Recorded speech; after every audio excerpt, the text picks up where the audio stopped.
कहानी की शुरुआत होती है स्कॉटलैंड के एक छोटे से शहर से, जहां पर हमें हेलम नाम के टीनेजर लड़के को दिखाया जाता है जो अपने पिता के साथ रहता है। उसके पिता की बहुत बड़ी संपत्ति है। हेलम का एक ट्री हाउस भी है जहां से वो दूरबीन से हर एक पर नजर रखता है। ये उसकी हॉबी है। साथ ही जो कुछ वो देखता है उसे डायरी में लिख लेता है। हेलम अपने घर वापस आता, उसे पता चलता है कि उसकी सिस्टर यूनिवर्सिटी जाने वाली है, जिससे वो बहुत निराश हो जाता है क्योंकि उसकी जिंदगी में पहले बहुत अकेलापन है। वो अपनी सिस्टर, अपने फादर और स्टेप मॉम के साथ रहता है। वो अपनी स्टेप मॉम को बिल्कुल पसंद नहीं करता। आज से 2 साल पहले उसकी मॉम की मृत्यु हो गई थी और वो अपनी स्टेप मॉम को अपनी असली मॉम की मृत्यु का कारण समझता है। रात को उसकी सिस्टर कहती है हम दोनों क्लब चलते हैं। वो मना कर देता है क्योंकि उसे अकेले रहना पसंद है। रात को वो अपनी दूरबीन से पास वाले घर में देख रहा होता है जहां पर एक फैमिली है। वो उनका स्केच बनाता है। तभी उसे नीचे गाड़ी की आवाज आती है। वो देखता है कि उसके डैड और उसकी स्टेप मॉम घर वापस लौट आए हैं। वो उन पर भी नजर रखता है। वो देखता है कि वो दोनों बेडरूम में किस कर रहे हैं। इसके बाद वो अपने ट्री हाउस में सो जाता है जहां पर उसकी मॉम की एक बहुत बड़ी फोटो भी है। अगली सुबह उसकी सिस्टर यूनिवर्सिटी के लिए जा रही होती है। वो हेलम को आवाज देती है।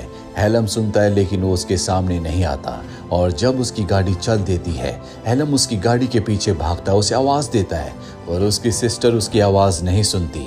उसकी गाड़ी आगे निकल जाती है। हेलम अपनी सिस्टर के जाने से बहुत उदास है। अब दिन में जब वो अपनी फैमिली के साथ लंच कर रहा होता है तो उसके डैड कहते हैं कि जिस तरह से तुम्हारी सिस्टर यूनिवर्सिटी गई है उस तरह से तुम्हें भी जाना होगा। तुम नए दोस्त बनाओ और अपनी अर्निंग के सोर्स ढूंढो। पर वो कहता है कि मैं यूनिवर्सिटी नहीं जाना चाहता, ना ही मैं दोस्त बनाना चाहता हूँ, मैं इसी घर में रहूंगा। दरअसल हेलम को लगता है कि उसकी स्टेप मॉम उसे यहाँ से भगाना चाहती है, इसीलिए वो यहाँ से चला जाता है। शाम को जब वो वापस लौटता है तो देखता है कि उसके डैड और स्टेप मॉम उसी के बारे में बात कर रहे हैं। उसके डैड कहते हैं कि मैं हेलम को मना लूंगा। हेलम वहां से चला जाता है और उस झील के पास आ जाता है जहां पर उसकी मॉम की बोट डूब गई थी, जिससे उनकी 2 साल पहले मृत्यु हो गई। यहाँ पर उसके डैड भी आ जाते हैं। वो अपने डैड से पूछता है कि आपने और स्टेप मॉम ने मेरी असली मॉम को यहाँ पर डुबाकर मार दिया था। उसके डैड कहते हैं कि इस बात में कोई सच्चाई नहीं है। तुम्हारी मॉम ने उस रात को बहुत ज्यादा स्लीपिंग पिल्स खा ली थी, जिसके बाद वो यहाँ पर आई और पानी में गिर गई। वो बाहर नहीं निकल पाई, इसमें हमारी कोई गलती नहीं है। और हेलम को इन सब बातों पर विश्वास नहीं है। अब जब वो अपने ट्री हाउस में जाता है तो देखता है कि कुछ लड़कों ने उसके पूरे ट्री हाउस को खराब कर दिया है।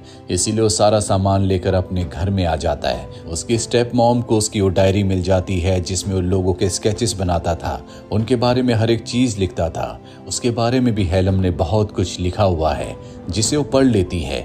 और अब वो हेलम के ट्री हाउस में जाती है जहां पर हेलम है। उसके हाथ में उसकी डायरी होती है। हेलम कहता है कि ये मेरी प्राइवेट डायरी है। उसकी स्टेप मॉम कहती है कि मैं ये पढ़ चुका हूँ। हेलम को अपनी मॉम की याद आती है और अब गुस्से में वो अपनी स्टेप मॉम के गले को पकड़ लेता है।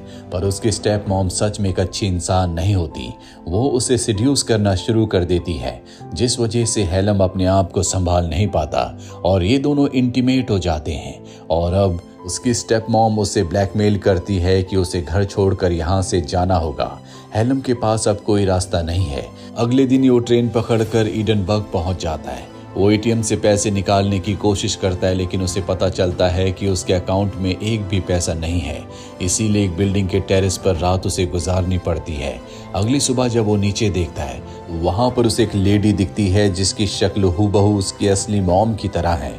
वो उसका पीछा करता है और उसका पीछा करते हुए वो बेलमोरल होटल पहुंच जाता है। इस लेडी का नाम केट है और वो इस होटल में एडमिनिस्ट्रेटर के तौर पर काम करती है। हेलम उसे दूर से बहुत ध्यान से देख रहा होता है। केट उससे पूछती है कि तुम्हें क्या चाहिए। वो कहता है कि मुझे जॉब चाहिए, जिसके बाद वो किचन पोर्टर पर उसे जॉब दे देती है। यहाँ पर उसका एक सीनियर भी होता है जो उससे बहुत रूडली बात करता है। दरअसल उसे ये काम बिल्कुल पसंद नहीं है। वो हेलम से कहता है अगर तुम्हें यहाँ पर काम करना है तो मेरी शर्तों पर मेरे तरीके से काम करना होगा। हेलम उसकी हाँ में हाँ मिलाता है और अब शाम को केट का पीछा करता है। वो उसकी बिल्डिंग को देख लेता है जहां पर वो रहती है। उसके पास रहने का कोई ठिकाना नहीं है, इसीलिए उसे फुटपाथ पर ही सोना पड़ता है। साथ ही वो अपनी मॉम की फोटो को भी देखता है। दरअसल वो अपनी मॉम को बहुत मिस करता है। इसीलिए जब भी वो काम पर जाता है हमेशा वो केट को देखता रहता है। अब वो एक दिन केट के घर में चुपचाप अंदर एंटर हो जाता है। उस वक्त जब केट घर पर नहीं होती, वो घर की विंडो से बाहर देखता है, जहां से उसे होटल का क्लॉक टावर साफ साफ दिखता है। तभी उसे किसी के आने की आहट सुनाई देती है। वो विंडो से बाहर चला जाता है। असल केट घर वापस आ चुकी है। वो केट को छुप छुप कर देखता है, क्योंकि ये उसकी पुरानी आदत है। वहीं उसे काम करते हुए बहुत दिन हो चुके हैं, इसीलिए उसका जो सीनियर होता है उससे उसकी दोस्ती हो चुकी है। और अब हेलम सबसे बचता हुआ होटल के क्लॉक टावर के ऊपर चला जाता है, जहां से वो केट के घर को, उसके अपार्टमेंट को आराम से देख सकता है। वो तय करता है कि यहीं पर वो रात को सोएगा, ताकि वो केट के ऊपर स्पाई यानी कि जासूसी कर सके, जैसी उसकी आदत है। और जब वो ऊपर से नीचे आ रहा होता है, तभी सीनियर मैनेजर उसे देख लेता है और वार्निंग देता है कि दोबारा इस जगह पर मत आना, तुम्हारा यहाँ पर आना अलाउड नहीं है। अब जब वो काम कर रहा होता है तो केट उसके पास आती है और उसका काम करने का एक्सपीरियंस पूछती है। हेलम कहता है कि मुझे यहाँ पर काम करने में बहुत मजा आ रहा है, इन दोनों के बीच में अच्छी बातें होती हैं।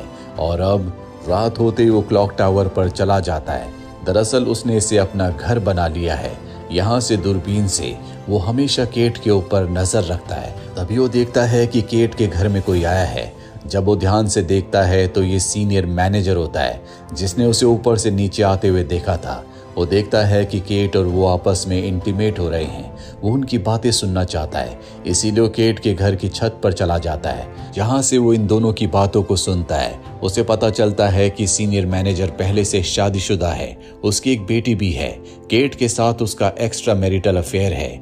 ये सच्चाई जानने के बाद वो बहुत ज्यादा उदास हो जाता है। उसे अपनी मॉम की बहुत याद आती है। वो अगली सुबह गुस्से में पुलिस स्टेशन जाता है और अपनी स्टेप मॉम के खिलाफ वहां पर रिपोर्ट लिखवा देता है कि मेरी स्टेप मॉम ने मेरी असली मॉम को मारा था। इसके बाद वो काम पर जाता है। पूरा दिन काम करने के बाद जब वो ऊपर क्लॉक टावर पर जा रहा होता है तो सीनियर मैनेजर उसे देख लेता है। वो भी चुपके से ऊपर क्लॉक टावर में पहुंच जाता है। उस वक्त हेलम अपनी दूरबीन से केट को ही देख रहा होता है और अब सीनियर मैनेजर उसे काम से निकाल देता है। हेलम कहता है कि मुझे तुम्हारे और केट के बारे में सब कुछ पता है, मैं तुम्हारी वाइफ को सब कुछ बता दूंगा। पर वो उसकी धमकी से नहीं डरता और उसे काम से निकाल देता है। उसी रात को हेलम होटल के रिकॉर्ड से सीनियर मैनेजर के घर के एड्रेस को निकाल लेता है और अगली सुबह उसके घर पहुंच जाता है। सीनियर मैनेजर जब उसे अपने घर पर देखता है तो डर जाता है और कहता है कि मेरी वाइफ को कुछ मत बताना, इसके बदले तुम्हारी जॉब तुम्हें वापस मिल जाएगी। हेलम उसकी वाइफ को कुछ नहीं बताता, उसकी जॉब उसे वापस मिल चुकी है।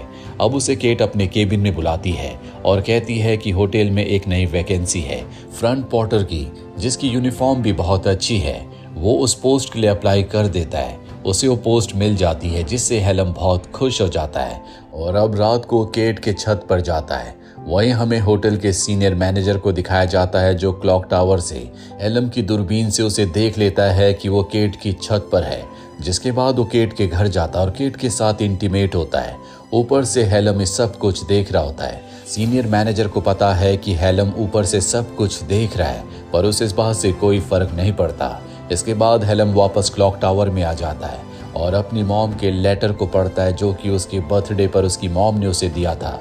दरअसल आज उसका बर्थडे है। अगली सुबह जब वो काम पर जाता है तो उसके पास केट आती है, उससे बर्थडे विश करती है, जिससे हेलम को बहुत खुशी होती है। यहाँ पर उसका नया सीनियर भी है, जिसका नाम एंडी है। रात को ये तीनों के तीनों ड्रिंक करने के लिए जाते हैं, क्योंकि हेलम आज 18 साल का हो चुका है। एंडी बहुत ज्यादा शराब पी लेता है और वो नशे में केट से कहता है कि मुझे पता है कि तुम्हारा और सीनियर मैनेजर का आपस में अफेयर है, मैं तुम्हें बहुत पसंद करता हूँ, वो आदमी तुम्हें डिजर्व नहीं करता। पर केट उसकी बातों पर ज्यादा ध्यान नहीं देती। एंडी वहां से चला जाता है। यहाँ पर हेलम और केट भी बहुत ज्यादा शराब पी लेते हैं, इसीलिए हेलम को केट अपने घर ले जाती है, जहाँ पर वो उसे सिड्यूस करना शुरू कर देती है। हेलम उसे किस करता है और कहता है कि इससे ज्यादा मैं कुछ नहीं कर सकता, पर मैं तुम्हारे साथ सो जरूर सकता हूँ। इसके बाद ये दोनों के दोनों एक बेड पर सो जाते हैं। वहां से हेलम उसी रोशनदान को देखता है, जहां से वो सीनियर मैनेजर को और केट को नीचे इंटीमेट होते हुए देखा करता था। आज केट के साथ वक्त बिताकर वो बहुत खुश है। अगली सुबह वो केट के पास जाता और कहता है कि मैं तुम्हारे साथ डेट पर जाना चाहता हूँ, पर केट साफ साफ मना कर देती और कहती है कि रात को जो कुछ हुआ उसे भूल जाओ। हेलम इसके बाद रिसेप्शन पर आ जाता है जहाँ पर वो एंडी के साथ खड़ा होता है। तभी एंडी को कॉल आता है और अब वो हेलम से कहता है कि तुम्हें 405 में किसी लेडी ने बुलाया है, अर्जेंट है। जिसके बाद हेलम 405 रूम में चला जाता है। वहां पर कोई नहीं होता और अगले पल उसके सामने केट आ जाती है। केट कहती है कि मैंने तुम्हें यहाँ पर बुलाया है। इसके बाद ये दोनों एक दूसरे को किस करते हैं और इंटीमेट हो जाते हैं। दरअसल केट को भी हेलम का साथ अच्छा लगता है। उस देर के बाद केट जब बाहर जाती है तो सीनियर मैनेजर उससे लड़ रहा होता है। दरअसल केट उससे नाराज है, वो उसे मनाने की कोशिश कर रहा है और उसे मनाने के चलते वो उसके घर पहुंच जाता है। हेलम भी इनका पीछा करता है। वो देखता है कि सीनियर मैनेजर केट के साथ जबरदस्ती करने की कोशिश कर रहा है, इसीलिए अंदर जाकर वो सीनियर मैनेजर के ऊपर हमला कर देता है और सीनियर मैनेजर उसे एक पंच मारकर नीचे गिरा देता है और उसके बारे में सब कुछ केट को बता देता है कि किस तरह से क्लॉक टावर से दूरबीन से वो छुप छुप कर उसे देखता है और कई बार उसके छत की रोशनदान से भी सीनियर मैनेजर वहां से चला जाता है। और अब केट हेलम से पूछती है, क्या तुम मेरा सच में पीछा किया करते थे? तुम ऐसा क्यों करते थे? वो बताता है, क्योंकि तुम्हारी शक्ल मेरी मॉम से मिलती है। और केट उससे बहुत ज्यादा नाराज है, इसीलिए वो उसे जॉब से निकाल देती है। अगली सुबह जब केट होटल के पास पहुंचती है तो वहां पर हेलम उसका इंतजार कर रहा होता है। वो उससे माफी मांगता है, जिस वजह से केट उसे माफ कर देती है और एक बार फिर से उसे जॉब पर रख लेती है। रात को हेलम केट के घर जाता है, उसके पास उसका सामान भी है और अब वो केट को बताता है कि बचपन से लोगों के ऊपर स्पाई करना मेरी आदत है। साथ ही वो अपनी मॉम को याद करके बहुत ज्यादा इमोशनल भी हो जाता है। केट उसे कंफर्टेबल करती है और अब अगले दिन हेलम उसे दूरबीन दिखाता और बताता है कि किस तरह से वो दूरबीन से उस पर नजर रखा करता था। ये दोनों एक दूसरे के साथ बहुत अच्छा टाइम स्पेंड करते हैं। अब जब हेलम अपने काम पर होता है तो वहां पर उसके डैड और उसकी स्टेप मॉम आ जाते हैं। दरअसल उन्हें पुलिस स्टेशन से उसका पता चला था जहां पर हेलम ने अपनी स्टेप मॉम के खिलाफ रिपोर्ट लिखवाई थी। तभी वहां पर केट भी आ जाती है और जब उसके डैड केट को देखते हैं तो हैरान हो जाते हैं, क्योंकि उसकी शक्ल उनकी पहली वाइफ से मिलती है, पर वो उसे कुछ नहीं कहते। दरअसल वो यहाँ पर हेलम से एक डॉक्यूमेंट पर, एक प्रॉपर्टी के पेपर पर सिग्नेचर करवाने के लिए आए हैं। वो हेलम से कहते हैं कि मेरे ऊपर कर्जा है, तुम्हारी मॉम ने अपनी विल में तुम्हारा नाम लिखा है, तुम्हें इस पेपर पर, इस प्रॉपर्टी के डॉक्यूमेंट पर सिग्नेचर करने होंगे। पर वो ऐसा करने से मना कर देता है, क्योंकि उसे पूरा विश्वास है कि उसकी स्टेप मॉम ने, यानी कि उसके डैड की जो दूसरी वाइफ है, उन्होंने उसकी मॉम को मारा है। इसीलिए रात को जब वो अकेला होता है तो उसकी स्टेप मॉम के प्रति उसके दिल और दिमाग में जो हेट्रेट होती है वो और भी ज्यादा बढ़ जाती है। वो अपने घर वापस जाता है और अपनी मॉम को कपड़े में बांधकर झील में फेंक देता है, पर जल्दी उसके अंदर की इंसानियत जाग जाती है, इसीलिए वो उन्हें वापस निकाल लेता है, जिससे उसकी स्टेप मॉम की जान बच जाती है। वो उनसे माफी मांगता है, वो गुस्सा होकर वहां से चली जाती है और अब उसके डैड वहां पर आते हैं और कहते हैं कि तुम अपनी मॉम की मृत्यु के लिए दूसरों को ब्लेम कर रहे हो, पर सच्चाई ये है कि तुम्हारी मॉम मेरे साथ नहीं रहना चाहती थी, इसीलिए उन्होंने अपनी जिंदगी का खात्मा कर लिया। इसमें किसी की कोई गलती नहीं है, तुम्हें सच्चाई का सामना करना पड़ेगा। तुम्हारी मॉम ने ऐसा कई बार करने की कोशिश की थी, मैंने उसे कई बार रोका भी, पर मैं उससे आखिरी बार बचा नहीं पाया। और यहाँ पर हेलम को एहसास होता है कि उसके अंदर जो गुस्सा है वो असल में इस बात का है कि उसकी मॉम हमेशा के लिए उसे छोड़कर चली गई। वो बहुत ज्यादा इमोशनल हो जाता है, इसीलिए वो अपने डैड के गले लग जाता है। अगले दिन हमें दिखाया जाता है कि एक बार फिर से वो एडिनबर्ग आ गया है, जहां पर वो केट के घर जाता है और केट उसे अंदर आने से मना कर देती और कहती है कि मैं रिलेशनशिप में अच्छी नहीं हूँ। अगर तुम सच में मुझसे मिलना चाहते हो, मेरे साथ रिलेशनशिप रखना चाहते हो, तो 5 साल बाद आकर मिलना, जब तुम 23 साल के हो जाओगी। हेलम कहता है, क्या 5 साल बाद भी तुम इतनी सुंदर होगी? केट के चेहरे पर मुस्कुराहट आ जाती है। हेलम वहां से निकल जाता है। हम उसे एडिनबर्ग की सड़कों पर चलते हुए देखते हैं। उसके चेहरे पर सेटिस्फैक्शन और पीस है, क्योंकि जो उसके गुस्से का कारण था, जिस वजह से वो जिंदगी में डिससेटिस्फाइड था, वो उसे पता चल चुका है और अब उन सब चीज़ों को वो अपनी ज़िंदगी में बहुत पीछे छोड़ चुका है। ये उसकी ज़िंदगी की नई शुरुआत है। हर इंसान की ज़िंदगी में बहुत सारे उतार चढ़ाव आते हैं। हमें कभी अपने दुखों को, अपनी पुरानी ज़िंदगी को अपने साथ लेकर नहीं चलना चाहिए। ऐसा करने से ज़िंदगी में सिर्फ निराशा आती है। हमेशा हमें नई सोच के साथ आगे बढ़ना चाहिए। तो ये थी पूरी कहानी इस फिल्म की। उम्मीद करते हैं कि ये कहानी आपको पसंद आई होगी।